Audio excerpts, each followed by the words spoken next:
Ngapunten Yai, kula pernah jagongan kali seorang kiai niku ngendika ngeten, Allah kuwi jenengku, Muhammad kuwi wujudku, Adam kuwi rupaku, menungso kuwi siriku.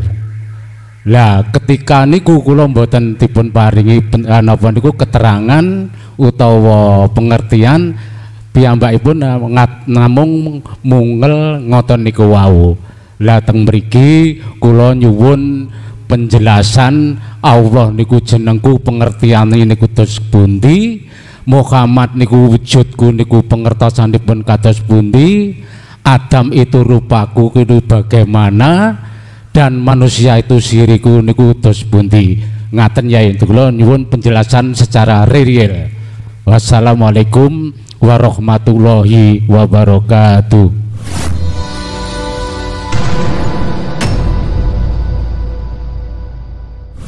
Ngapunten Yai nderek tangklet.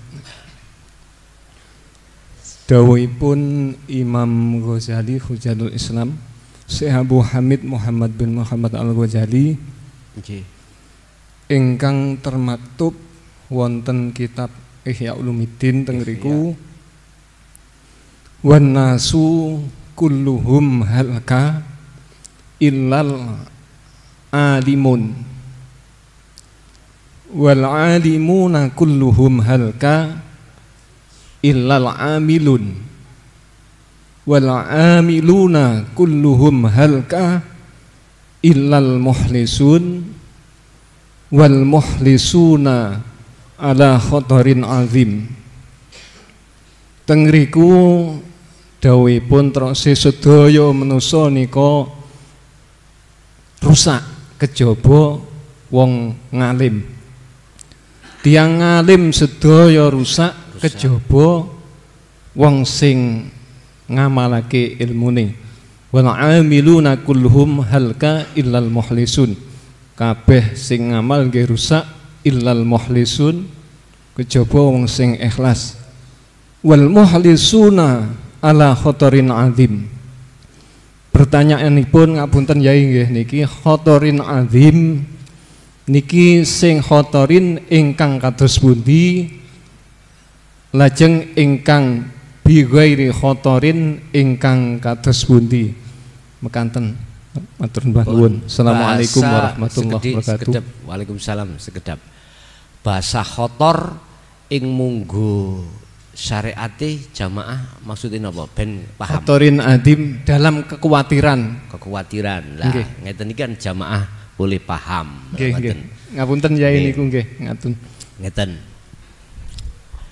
Memang itu proses, Pak.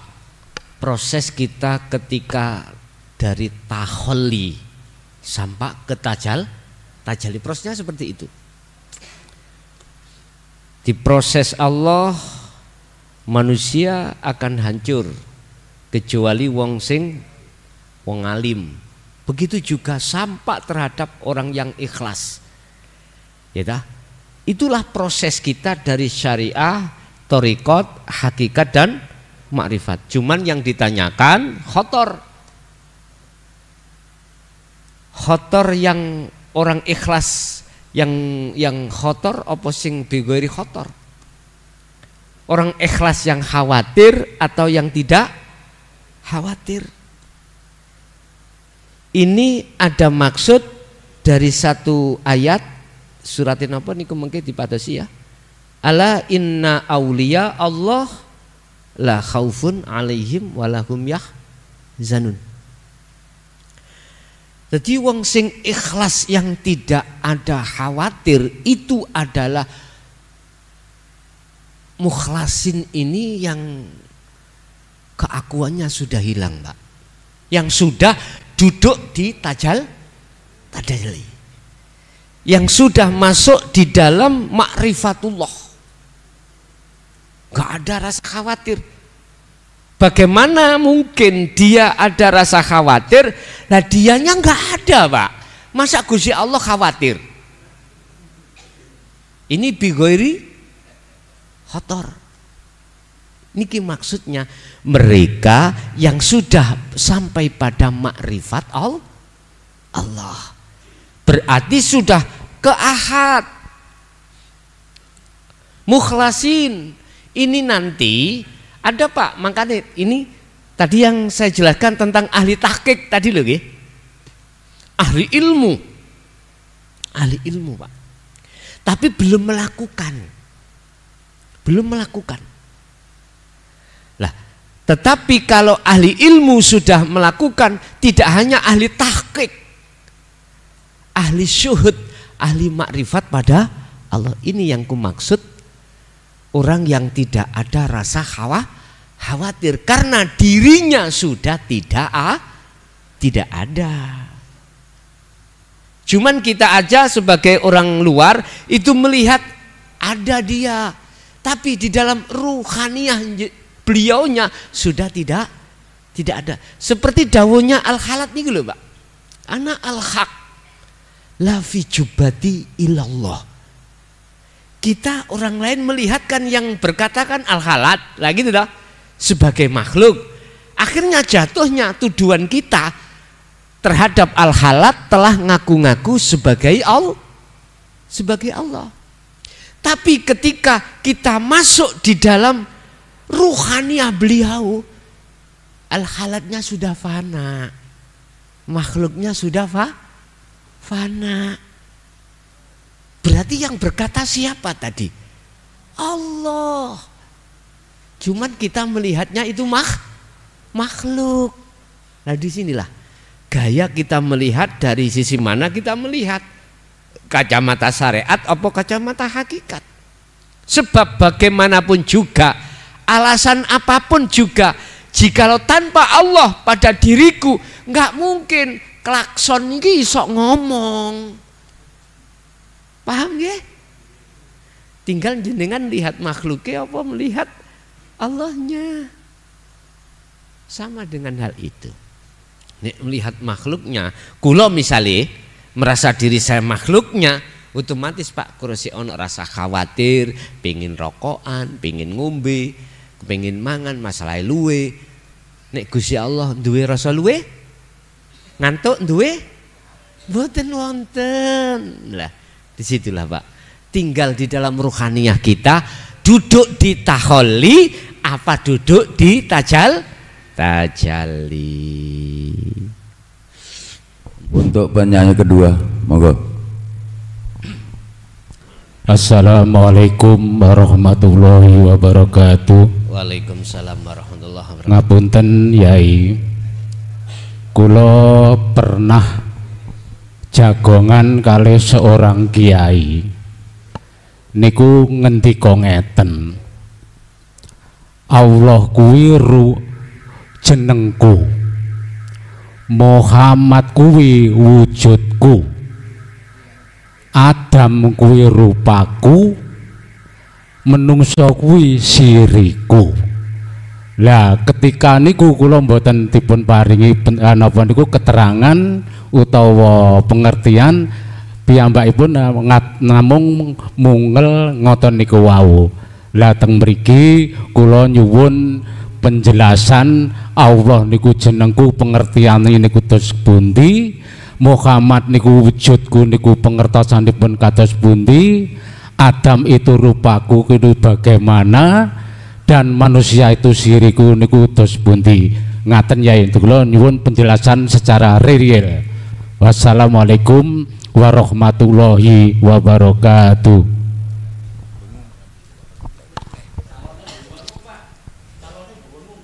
Iki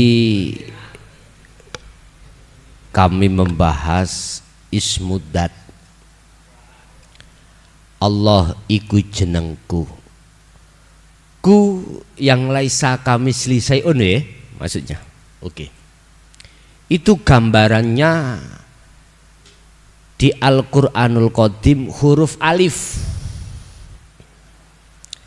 Alif adalah ismudat.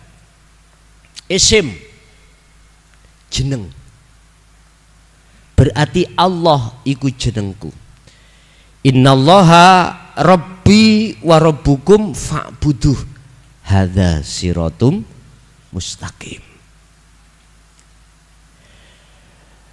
Innallaha, sesungguhnya Allah iku rabbi wa rabbukum, Tuhanku ya Tuhanmu, kata Rasul, ya fa'buduh, sembahan, fa'buduh.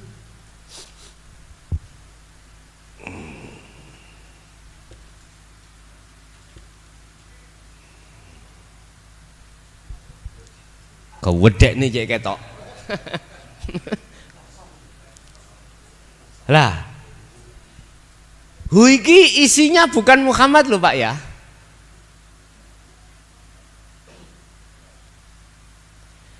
Madepo sira hu ing sing bicara tadi. Allah iku jenengku. Ku mang lho ya.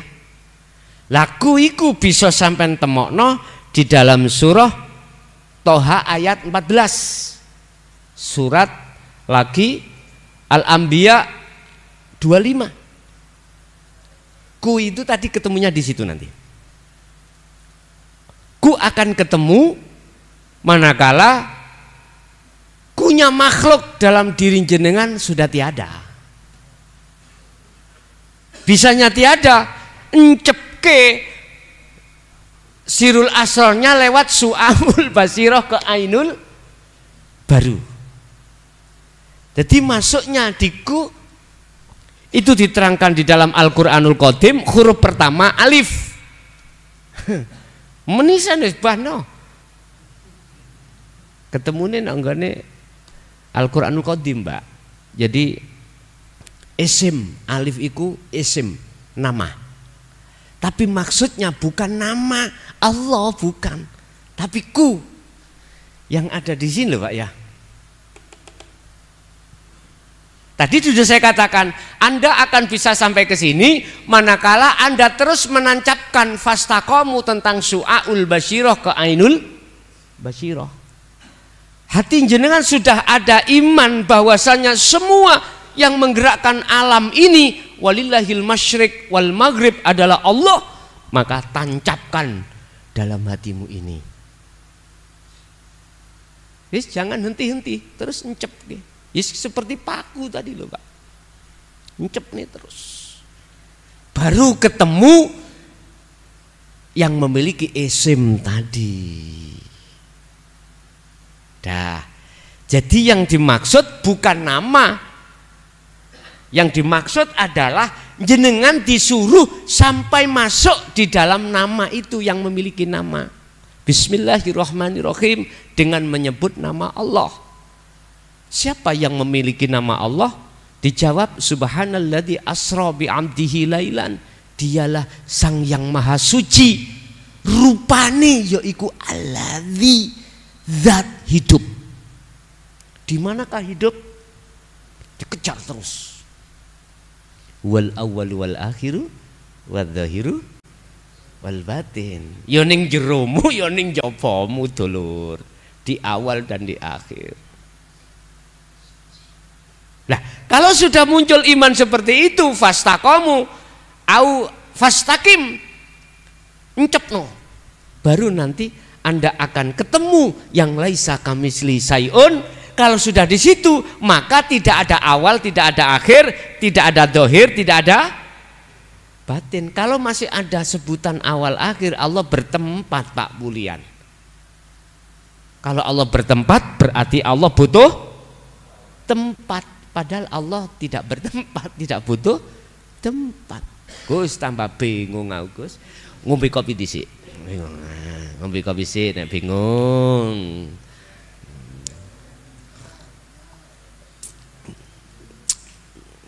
Alif artinya hidup dalam dirimu, itulah sebetulnya.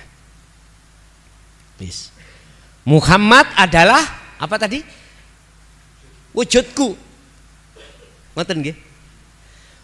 Mengapa dikatakan Muhammad iku wujudku? Itu adalah sambungan dari hidup itu ke nurullah.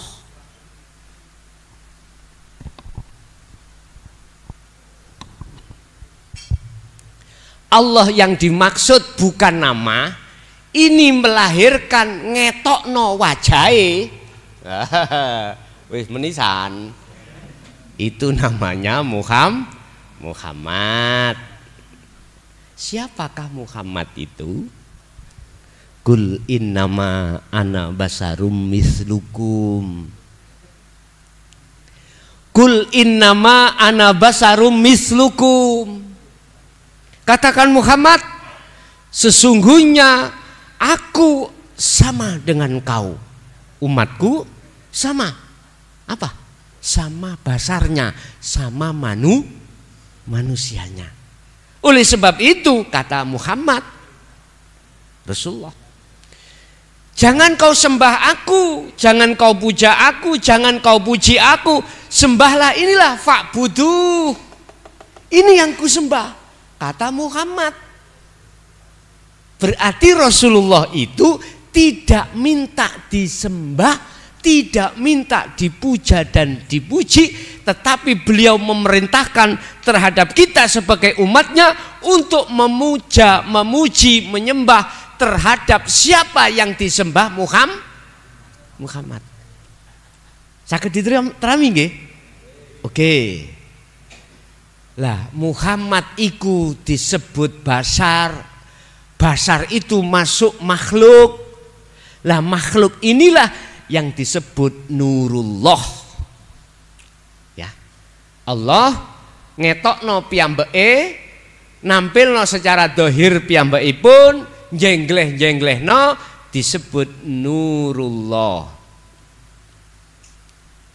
Lah nurullah iku wujute ya donya saisi.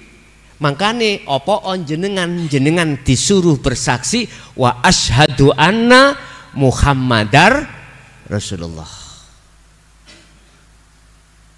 Biar persaksian sampean iku bener, tahu siapa yang disaksikan. Ini konteks kalau kita memakai syariat ya Muhammad ibnu Abdillah. Tapi kalau konteksnya di hakikat ruhaniyah, mohon maaf, tadi sudah saya katakan di dalam surah Al-Kahfi ayat terakhir, innama ana basarum mislukum.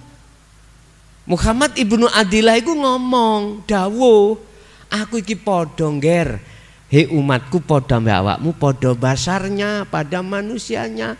Jangan kau sembah aku, jangan kau puji aku. Alhamdulillah iku utawi segai puja-puji itu hanya lillahi, kagungane hanya pada Allah. Itu Rasulullah. Saya luruskan supaya pujanya ruhaniyah sampai itu hanya pada siapa yang dipuja Rasulullah. Kalau kita kembali kepada Robitoh nyun sewu, penghadapan wajah ruhaniyah kita biar pada Allah. Setiap kali kita mau membaca Fatihah ketika sholat, mengapa sih di situ dikenalkan doaul iftitah? Disebutkan ini wajah tu wajia lilladzi, bukan li Muhammad atau li siapa? Lilladzi, terhadap Allah. Itulah Tuhan yang menguasai jagat langit dan bumi. Jagat langit ruhaniyah, jagat bumi jasmaniyah. Berarti Allah itu gak adoh dulur, wa nahnu aqrabu ilaihi min hablil warid. Iki ngelmu sing bayan ditutup-tutupi, Pak. Pol ditutup-tutupi. Abahku dewe, abah saya sendiri, saya anaknya, melekini setengah mati. Oke, itu pada hubungan antara anak dengan orang tua paling dekat toh Pak. Itu masih ditutup-tutupi. Ternyata ketika sudah terbuka semuanya, saya tanya, mengapa jenengan kok bahasa kasar ya, jenengan kok mboten diwenehni kok jabane ngeten tok. Biriyadati wal azkar, raimu cek gelem riyadoh. Wal azkar tur yo ben gelem selalu dzikir. Ngoten pungkasane jawabane. Wis. Berarti Muhammad iku wujudku, artinya itu nurullah, Pak. Muhammad itu semua makhluk di dunia ini disebut Muhammad secara hakikat loh Pak ya. Dikatakan Muhammad karena ada kaitannya dengan nurullah. Nurullah itu cahayane Allah. Jadi cahayane Allah itu isine dunya kuwabeh. Makhluk niki disebut nurullah. Mula sangka kuwi jangan melihat nure sampean, jangan melihat nurullahnya. Kalau sampean melihat nurullahnya, tidak akan melihat bisa di dalamnya ini. Contoh matahari, apa cahayanya matahari? Srengenge itu, sampean delok srengenge ini, sampean lihat cahayanya. Mata sampean gak akan pernah bisa tahu wujudnya matahari. Karena tersilaukan dengan cahaya matahari Anda. Sama pada Allah juga begitu. Jangan melihat nurnya, jangan melihat Muhammadnya, walaupun itu adalah lahir Allah. Paham be? Cuman proses kita memang ditelusup-telusupno dhisik ambek Allah lewat niki. Apa ya ditelusup-telusupno niku? Disesatkan dulu. Kita tersesat di sini. Tersesat kita. Ruhaniyah maksudnya. Makanya orang akan tahu tujuannya harus melewati sesuatu jalan yang tersesat dulu. Iya, tersesat dulu. Saya ja'alullahu ba'da usri yusra. Ingatlah sesuatu yang kau dapatkan al-haq terlebih dulu itu kau nikmati, kau berlaku tersesat dulu. Orang yang tahu jalan itu harus tersesat terlebih dahulu. Enggak apa-apa, itu prosesnya Pak. Makanya saudara saya masih ada di syariat, enggak salah Pak. Ruhaniyah masih selain Allah, enggak apa-apa. Itu proses beliau-beliau, proses kita. Jangan disalahkan. Cuman naik lagi. Ngoten maksud kula. Terus sampai hakikat, sampailah ke makrifat. Baru ketemu di situ. Wis, itu maksud Muhammad wujudku itu ada kaitannya dengan nurullah. Apa nurullah? Cahayanya Allah. Yaitu dunia dan seisinya. Ini secara hakikatnya. Yang ketiga apa tadi? Manusia. Adam adalah rupaku. Nah, ini ada kaitannya dengan Nur Muhammad, Pak. Ya, ada kaitannya dengan Nur Muhammad. Ini ada kaitannya ayat fa'aina ma tuwallu fathamma wajhullah. Sebab gini, adanya semua kita manusia ini secara akal syariat karena adanya Nabi Adam lah gitu toh. Sehingga itu sebagai wajah itu depan Pak, sebagai sumber kunci. Makanya Adam itu wajahku, artinya apakah yang dimaksud Adam itu Nabi Adam? Ya tinggal kita melihat dari kacamata mana. Kalau kacamata syariat itu sebagai sumber adanya kita, prosesnya itu karena adanya Adam. Nah gitu toh. Karena ada Adam dan di dalam Adam itu ada Nur Muhammad. Wiji kang dumadi sak lebeti gesang, yaitu sesuatu sel yang di dalam nutfah seorang laki-laki. Wis, kedawan tutu Adam kepada kita orang tua. Adanya kita karena adanya orang tua. Dan itu tidak akan lepas dari Nur Muhammad, wiji sel di dalam maninya seorang bopo. Nah inilah calon wujudnya Nur Muhammad, wujudnya Muhammad, yo jasad sampean kali kula niki sebagai insanul kamil.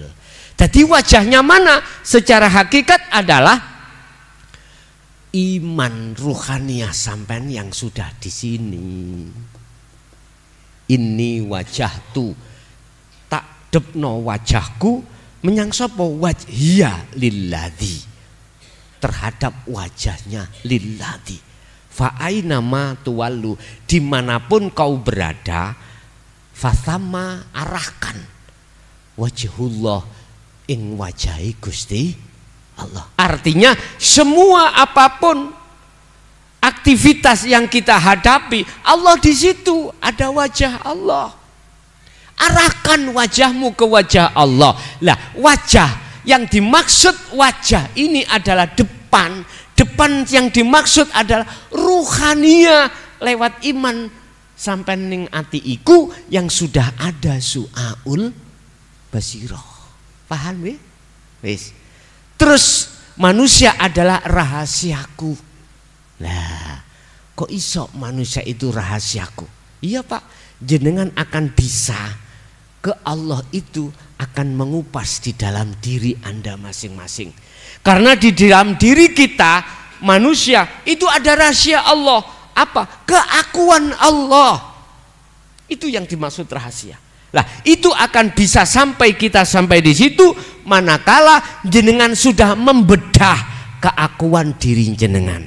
Makanya di dalam tauhid ada istilah tahalli. Terus tajalli atau nafi, terus isbat. Lah niki tahalli ke tajalli. Berarti ada proses pembersihan sifat basariyah. Sebab dengan sifat basariyah itu loh akan menekan ruhaniyah kita untuk ngaku-ngaku ego. Nah ini kudu dihilangkan. Dengan cara apa kita menyingkirkan sifat basariyah atau keakuan kita sebagai makhluk yang melakukan? Otomatis kembali kepada sistem fastaqomu. Kalau paku tadi sistem ditutup terus sampai tinggal ndase tok niku. Mancep pun niku baru terkuatlah bahwasanya manusia itu rahasiaku. Nah di sini Pak, maksud rahasia itu karena belum terbuka disebut rahasia ya, RHS rahasia sebab tidak tahu, nggak tahu. Dulu kalau ingat Pak, kalau nanti tadi PTT, tahu PTT? Wong sing penyambung arek pacaran lho, ngeteraken surat ngoten lho. Napa mriki jenenge? Majomblang. Majomblang. Son terno surat iki ya nang Umi Kalsum. Nah, dhisik. Wayu Pak Umi Kalsum biyen niku. Niku rencang sak kelas kula. Waktu SMP biyen. Lah, sing pacaran niki sak kamar kali kula sak pondok. Teng Pondok Mojosari. Son terno ya surat ya. Tapi aja dibuka Kak. Enggak. Kula ngeterno niki konsekuensi, enggak oleh buka, mboten buka. Lah, inilah yang kusebut rahasia bagi saya. Isinya tidak tahu. Ketika saya kasihkan namanya Umi Kalsum, diterima Mbak Umi Kalsum. Wong sak kelas kali kula. Lah, di situ terus bawa pulang, paginya ngomong. Dibales ambek Umi Kalsum lewat kula. Son tolong kekno Wahib. Nah, namanya Wahib. Bagi saya isi surat iku rahasia, Pak. Enggak boleh saya buka ya. Rahasia. Ilmu ini tentang hakikat makrifat rahasia bagi kita yang masih ada di syariat saja. Mohon maaf loh nggih. Estu. Bukan perkarane iki nggak boleh dibuka, bukan. Sepanjang saya tidak mau melihat isi surat, selama itu bagi saya rahasia. Tapi surat itu bagi Umi Kalsum kali si Wahib boten rahasia. Lu kok bisa? Karena dia membuka isinya. kalau saya tidak membuka. Sama, golongan manusia juga begitu. Allah itu dikatakan gaib karena tidak tahu. Akhirnya disebut sebagai ahli hijab. Ahli di mana ruhaniyah kita antara ruh dengan Allah terhijabi sesuatu. Ini Pak. Tapi yang satu, yang nomor dua, ahli syuhud. Ahli di mana yang sudah membuka surat isinya itu akhirnya tahu. Ternyata isinya semayan Pak. Tahunya itu saya habis 3 hari dikandani. Mari semayan. Dikandani, kula mboten tahu sendiri. Sama ahli syuhud juga begitu. Sudah terkuak hijabnya antara ruhaniyah dengan Allah. Ini. Jadi bagi ahli syuhud Allah itu sudah tidak rahasia lagi. Bagi ahli hijab Allah itu rahasia. Makanya ahli syuhud mengatakan la ilaha illallah al-malikul hakul mubin. Enggak rahasia. Tapi bagi kita ahli hijab tidak sampai al-malikul hakul mubin. La ilaha illallah tok mandek. Mandek. La ilaha illallah, la ilaha illallah. Ngoten tok. Akhirnya dikira gak iso tembus teng Allahnya, enggak bisa. Jadi yang dimaksud manusia itu rahasiaku, di situ ada Allah. Bikin itu gak rahasia bagaimana? Itu tadi Pak, kita harus melakukan proses tahalli menuju tajalli. Kalau tahalli sudah kita lakukan, sudah terjadi pembersihan keakuan diri, keakuan makhluk yang di dalam hati jenengan atas segala apapun, maka dengan sendirinya akan muncul keakuan Allah nyatanya.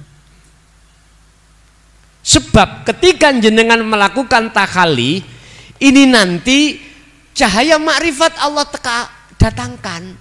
Ketika detik-detik cahaya lampu, cahaya makrifat datang dalam hati seorang yang berzikir terus di su'aul basyirah sampai ke anul basyirah, maka gaibnya Allah, gelapnya Allah itu langsung hilang.